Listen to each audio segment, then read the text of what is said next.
વડોદરા જિલ્લાના નંદેસરી જીઆઈડીસી વિસ્તારમાં ઝેરી ગેસ અને કેમિકલયુક્ત પાણી છોડવામાં આવતું હોવાના આક્ષેપોને લઈને સ્થાનિકોમાં ભારે રોષ જોવા મળી રહ્યો છે।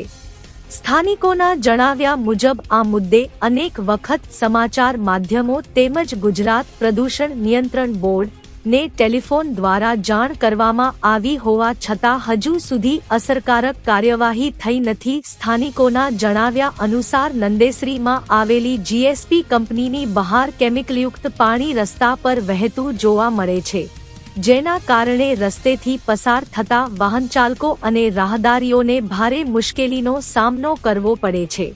ઉપરાંત ઝેરી ગેસની દુર્ગંધના કારણે આસપાસના લોકોમાં આરોગ્યને લઈને પણ ચિંતા વ્યાપી છે। સ્થાનિકોએ જવાબદાર વિભાગો દ્વારા તાત્કાલિક તપાસ કરી પ્રદૂષણના સ્ત્રોત સામે કડક કાર્યવાહી કરવામાં આવે તેમજ લોકોને આ સમસ્યામાંથી વહેલી તકે રાહત મળે તેવી માંગ કરી છે।